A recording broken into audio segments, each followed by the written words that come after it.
and then there's tricks of holding the bow. And so when you're on the hill, instead of like doing a traditional shot, I literally point with my foot, and I'm almost like standing, both knees kind of canted and bent. I'm like, all right, well, I'm going to be shooting the top left cross in the top corner there, or maybe even like that little circle. So crank it in, and what's interesting about this, it's not about your arm strength, it's actually about your back. So you literally, and boom, I'm back. So this bow is totally, completely cocked, and it's not gonna pull. This thing isn't a jumpy bow at all. That's how you know it's really well made. And another big thing about it is, you guys are probably gonna want to come on this side of me. So, because I'm right-handed, you'll see that you want to find a familiar point on your face where you're going to touch every time you pull the bow back. And that's how you know you're going to be shooting the same as you do every single shot. Obviously there's variables you can't really change with the wind, weather, that kind of stuff. But 9 times out of 10, if you do what you do with your body, you're going to be nailing the target and having groupings that are, golf ball size at 40, 50 yards. So breathe in,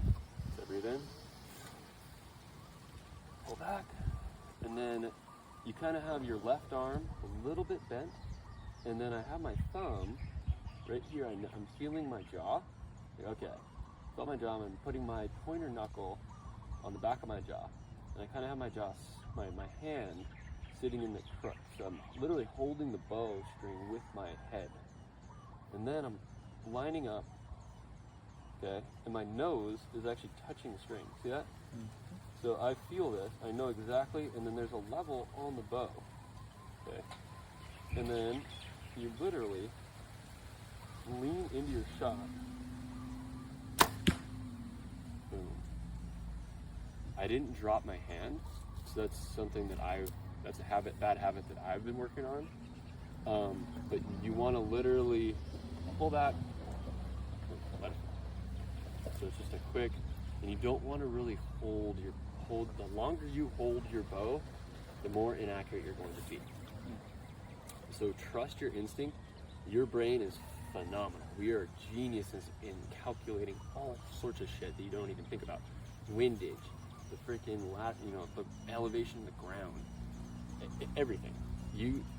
It's unreal. When you go from a traditional archery to a compound bow, you're like, this thing's a rifle. It shoots exactly the same time, pretty much every time. As long as you line your level up, you line it up with your sight, the thing's shooting where it's going to shoot. It's very hard to mess up. There's different ways on the bow. Like you can feel this bow. It's heavy. That I actually don't know what it's made out of. I think it's almost like a composite steel material. Mm-hmm. And then it's Cerakoted. Yeah, but that bow weighs 7 pounds ish, so it's heavy, Yeah. Mine's heavy. I was carrying it around yesterday. I was like, oh man, this is heavy. Yeah. So I'm trying to walk with it. So you really want to when you're walking around and when you're hunting, you're going to be on even ground. You're going to be walking through trees and going under stumps and stuff like that. So having a bow, see, this bow is kind of at a disadvantage. It's really long, whereas a lot of the bows they're making nowadays, they're compact, they're short, they're lighter. Like bows nowadays are like 3.5 to 4 pounds. Wow. But carbon ones, you've got the aluminum ones, you've got the carbon ones are amazing. Mm-hmm. Yeah. And I'm sure you have recommendations. Oh, yeah. Ones to buy at this point. Yeah, I do. So Obsession, I thought they went out of business, but they didn't. What's it called? Obsession bow. Obsession, okay. So this is an Obsession bow. It's actually a guy who worked at Matthews for years, and then he branched off and made his own.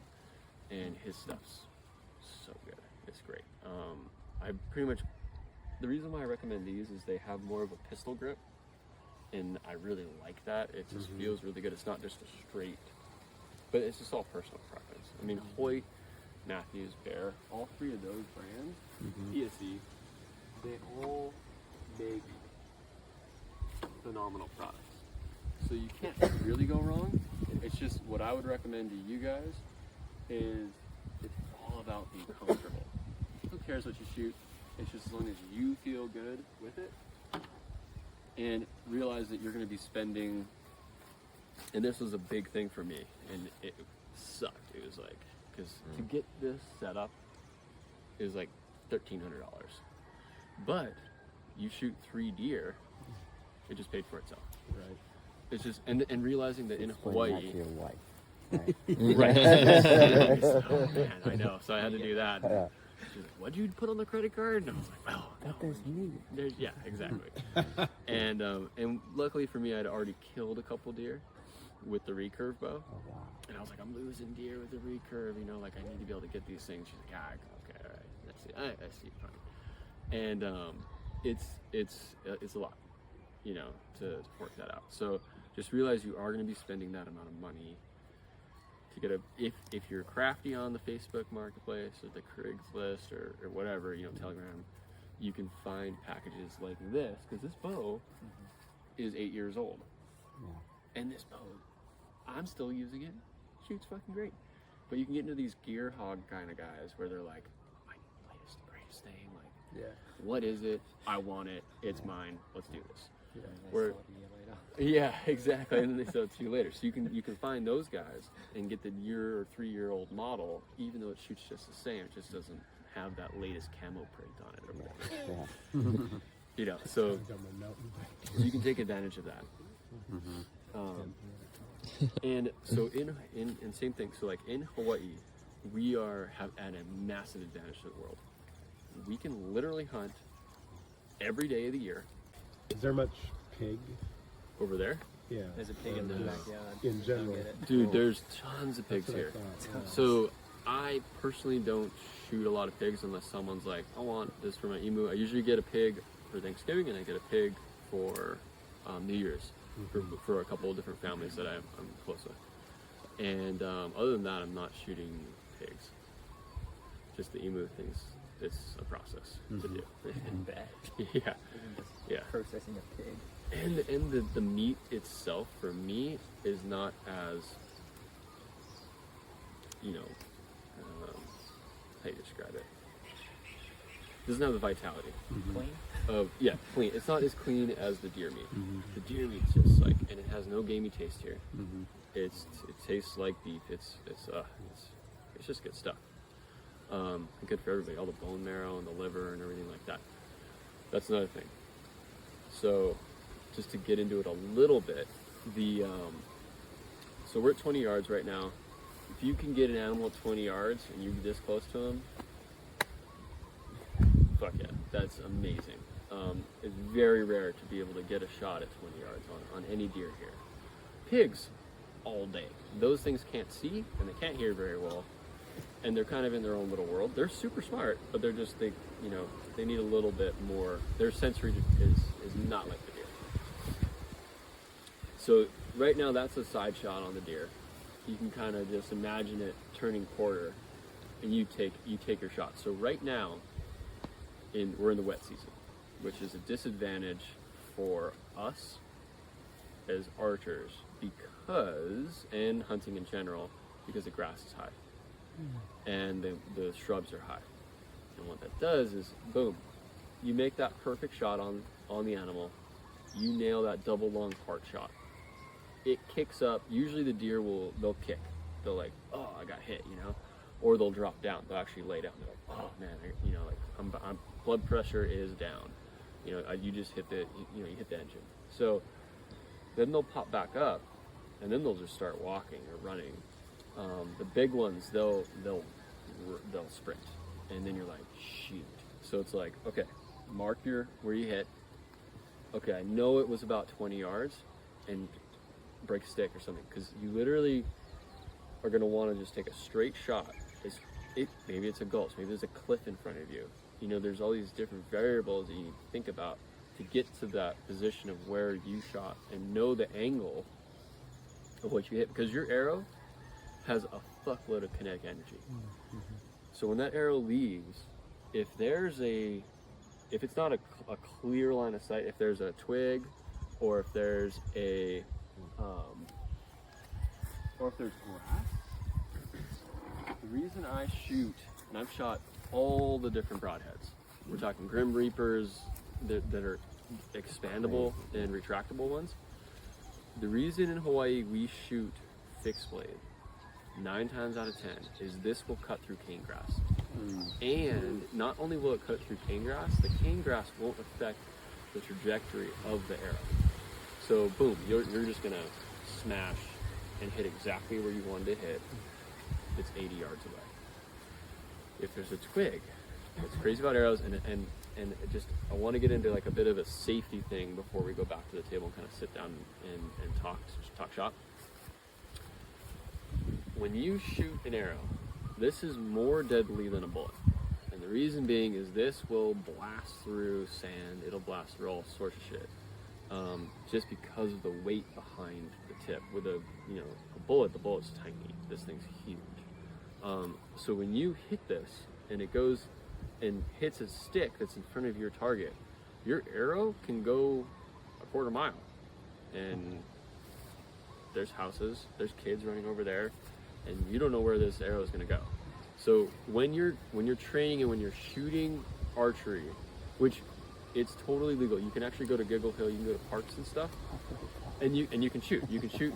It's just make sure when you're shooting, especially for archers, and these arrows are not cheap. So they'll dig into the grass, and you won't find your arrow if you're shooting on a flat surface. So make sure you have a hill or a backstop behind your target when you're shooting, and those are the only spots where you can shoot 100 yards. And so what I condone here is when you practice shooting, not just for the animal's life and the clean kill, practice twice what you think you're going to have to shoot. So if you're shooting a 40-yard shot, you better be training at 80 or 100 and know your distances. So and shoot them all the time. So like, I'm terrible, I have a terrible habit of it, but I used to be really good, is shoot it one arrow when you wake up. Just shoot one, and then think about it. I do it like once a week, but I should be getting back into the habit of shooting all the time. So the safety thing is make sure you always have a backstop behind your thing. If you notice, there's actually a cone. So I have a cone right there placed for Shannon, who's up in that house, and now she knows that we're shooting here. We have kids down here, we have kids in there, and they all are aware of when I'm out here and they see that I have a bow, they know that I'm shooting. There's a road back there, right? So there is a possibility that underneath that fence, I'm able to hit the road. It's rare, it's possible, but it could happen. That is a risk that I'm taking, but it's kind of like, not really, and I have a complete wooden backstop to those arrows, and I know that the top of that fence is actually 10 feet over the road. So I'm good. I'm not gonna hit a truck, I'm not gonna hit anybody who's walking back there. So it's just a big thing when you're shooting, just really make sure, because I've shot my recurve, and the recurve one is actually the one that messes up. I'm not sure why. I think the arrows are bigger and they have even more kinetic energy, but I had a target on a chair, on like a plastic lawn chair in my driveway, and I was shooting 10 yards, and there's houses all over the bloody, right? So I pull back, and I did it 2 times in a row. I was trying to shoot a pineapple in front of the target, and I was betting my buddy. He's like, I bet you're not gonna be able to shoot the pineapple 10 yards. I'm like, dude, I'm gonna shoot this thing all day. Freaking, I pull back, shoot, miss the pineapple, hit the arm of the chair, bing, like straight up in the air, and I'm like, uh-oh, like this isn't good. And I was like looking, I was like, where did it go? Like, whatever. So then I pull back. No screens. Yeah, no screens. Okay, cool. So then I pull back, and he's like, do it again. Okay. boom, shoot the arrow.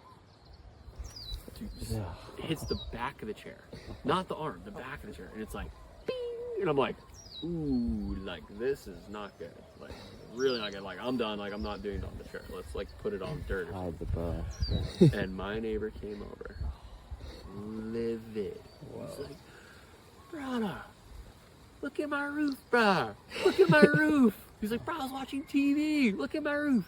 My arrow is stuck in his roof. Oh. He's like, I don't even know what that noise is. So loud. I was like, what? And the other one landed in his garage. And I'm like, oh, this is not good. So just realize, like, these things, especially, I mean, granted they have a target tip, but a target tip still can be lethal.